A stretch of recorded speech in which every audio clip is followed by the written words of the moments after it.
What was it like in them, like TikTok creator houses when you were doing it? Did this open your eyes up to a whole new world of what TikTok can be and the creating process behind it? Yeah. The thing was, so I was living at home in Brighton. We had obviously like the lockdowns and everything. And not like you couldn't really go out and see friends. It was kind of coming. I think all the lockdowns were finished, but it was still you being like very careful and like stay away. Yeah, 100%. And like I wanted to be careful with I don't want to give my family COVID. Like, so I was very careful like when I go out and where I go out.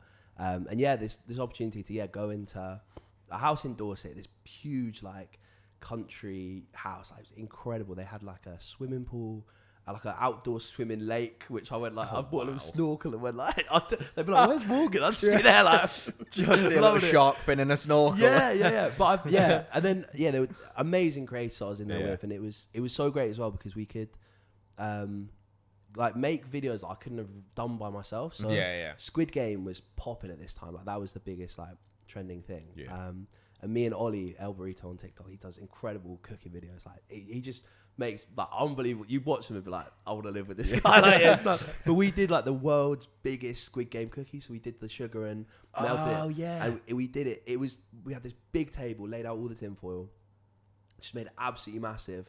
And then we actually ended up dropping it as well, and it smashed everywhere. But it's one of those where, like, number one, I couldn't have done that at home because Mum would have shouted at me for getting sugar everywhere. But also, like, just being able to do that collaboratively with people was wicked. And then that video, I think, did like 5 million views. Wow. It was. I think the creativity and collaboration was wicked in that house. And yeah, we had like videography teams that were amazing as well, and Gareth and James and everyone. Yeah, it was wicked. Yeah, that's pretty cool. I want to bring it back a second because you said like you realize, oh wow, I can now make money from TikTok. I actually realize that this can be a business. I can earn from this. Yeah. You don't have to say the figures and stuff, but obviously from like your first brand deal that you did at the start compared to the things that you're doing now, have you just seen a grow in the price of what brands will actually pay you now that your following's bigger, everything's bigger? Is it very nice how it's going? So when I did the first campaign, as I said, like I kind of knew a little bit about influencer marketing thing. I know about and I was approached, and I charged like a tiny fee, just because I didn't know what to charge. 100%. And I put all the money as well. I put back into making this video, just kind of to make it as good as possible. So I hired my friend to be a cameraman, and like we went on like Brighton. It was a not chicken challenge because it was a brand new product that wasn't. It was like vegan chicken, so not real chicken. So I showed that all the vegan stuff. I showed that I wasn't chicken by going on a ride on Brighton Pier. So I paid for like the ride and stuff. But it has just been nuts as it's kind of got bigger and working with like different brands. Like, and it also like I remember when I first started working with people like Disney and like all the kind of bigger stuff was coming in and working big boys. With, and like working with brands I've like loved and like just brands that I'm such a huge like you get an fan email of the brand straightforward. You're like, oh my god, is this real? Or 100%. I'll get an email and they're like, hey, like we'd love to do like something with you. And I feel like I can't put into words how much I love them, and I'm like, I love. You know what I mean? I'm just like, I love you. I've loved you forever. Yeah, like even like I did something with Hard Rock Cafe, and like I love good Hard Rock Cafe. Yeah. Big Hard Rock Cafe fan. Yeah. I went to the one in Cardiff when I was younger, and I loved it. And like whenever I go to a city, I'll try and go there. Even if I'm not going to eat, I'll just go and look at all the like memorabilia. Yeah, I was going to say, did you buy like a souvenir? I collect the pin badges. Yeah. I love that. Yeah, and like whenever, if I ever go on holiday somewhere, I'll always go get my little pin badge. But like they reached out to this thing, and I was just like, I couldn't tell them enough what a big like fanboy I was of Hard Rock Cafe. Trying to play it cool, but not. But no, it was wicked, and that I think that stuff really does just blow your mind. And then also like the stuff, because when I was in the Squeaky House, actually, I got an email to go to the James Bond premiere for the new. That's cool. Yeah. No Time to Die. That was it. Yeah. Got this email, and I was like, is this real? Like, I was like, why am I being invited? I was like, I'm just making Squid Game cookies. Like, what am I? Yeah. I just dropped the Squid Game cookies, actually. Yeah, exactly. And it, I didn't completely believe if it was real and then, I traveled to London for it, went, and it was just like, this is incredible. I just couldn't believe I was there. It was because you do loads on red carpets now, don't you? I've seen you on all of different TikToks. You do interviewing loads of different and the TV events like the other night. You were was it Celebs Go Dating? Yeah, Celebs Go causing Dating. chaos. It was so fun. I had last night, Chloe Burrows. I also her podcast is brilliant. I listen like religiously, as I will be when you're one. Well said. Yeah, you can come back. But yeah, I interviewed her last night, just talking about her process on Celebs Go Dating, and then she was like, she's like, I don't really go on that many dates. I'm actually scared of men. And then I just went, rah. I don't know what. In my head, I was like, that'd be so funny. She started cracking up and dying. She either ran or laughed. It was a straightforward 50-50. Security. But it was so, but it will make a very funny clip when it goes out. But yeah, no, I love doing that. But yeah, love all of that. It's I'd love to do more of it, like the kind of like interviewing celebs and yeah, I just love it. So you kind of like at the moment, how does the process work for you? Because by sounds of it, like you've still got that creative control when it comes to shooting the content, the mood board that the TikTok's going to be in itself, or all the video content. The management side, are you doing that yourself? Are you kind of keeping that in-house at the minute? Yeah. So when I started, is this light all right, by the way? On the, is it? He's like suddenly. I don't know if it's like, Look, you actually have one strip straight down your face. It looks quite good. Right, yeah. Morgan's like, oh my god, no, it's gonna get too hot now. I'm not gonna be sweating again. Flick the I'm AC gonna get one on. side of my face sweat. We'll talk about the very nice flat in a second with the AC on. Yeah. But yeah, From Brighton to the big city. Yeah, mate. But yeah, what were we saying? Sorry. Taking in-house management. Yes. Like, you take control of that side, don't you? Yeah. So I did. I guess I started having emails and people that wanted to like work with me. And No, look at this. It's like, I'm like, if nobody's watching this on video, there's like a strip of light in between the blinds, just really piercing through Morgan's face. so I moved back a little bit. Is that better? Or I'm gonna say you look whatever's better for you. you. Look great. Yeah. Okay, I'll move there. We should move that around. Hang on. Live and ready in the middle of London. There we go. We never get the sun, and we finally got sun here in London. It's ridiculous.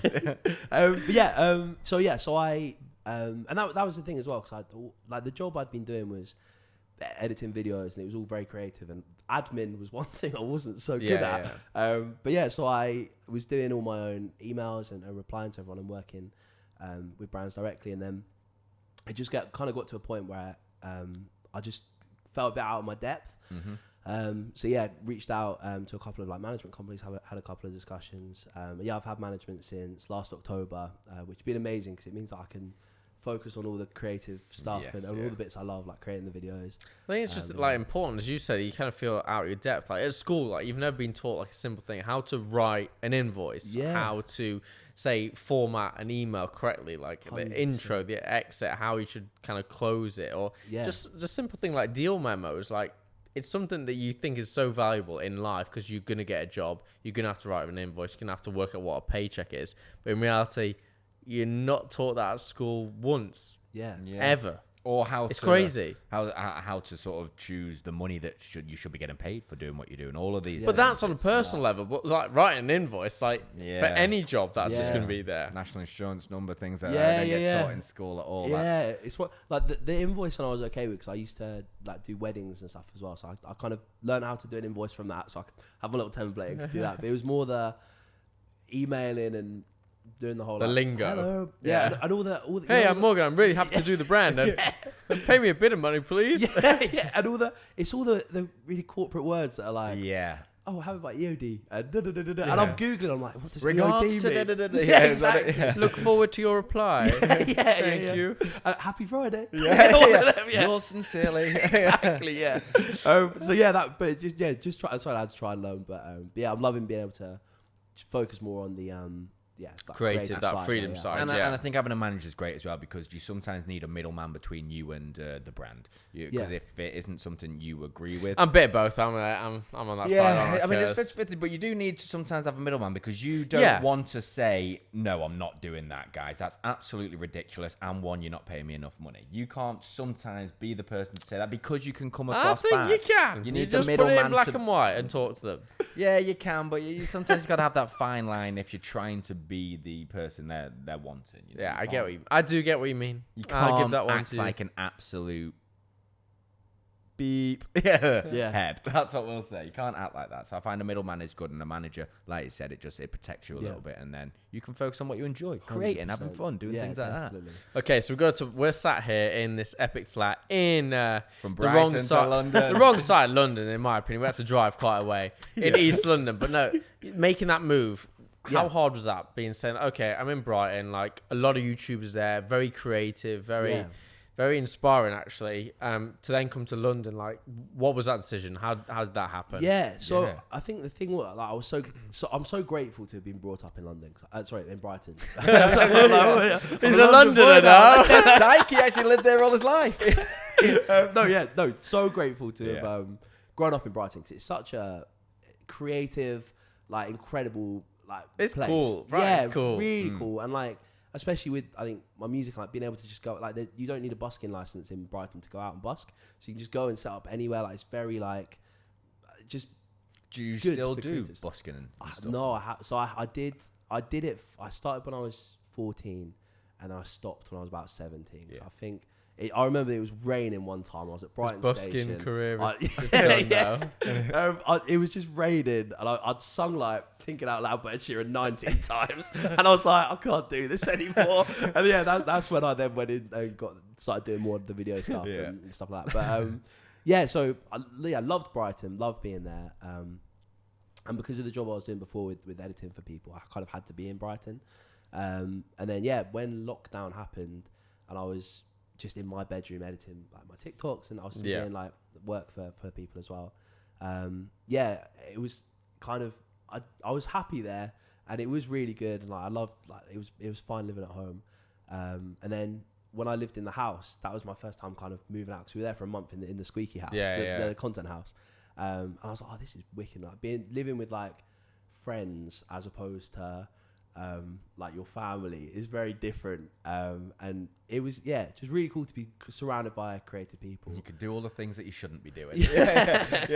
And then you could make a mess and then tidy it up and no one tell you. And then London was kind of, I did a lot in London, so if I was writing, like, doing writing sessions with other artists, I'd be traveling up here, and as kind of, like, events and stuff like that started happening, I'd just be back and forth so much.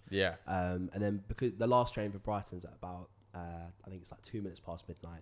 So it's always like... Wow, you've definitely done that journey. Many times, it was always like, finish an event and then it would be run to the station. Then by the time you're back, it'd be like 1, 2 a.m. and then get a bus home if they're still running, or walk.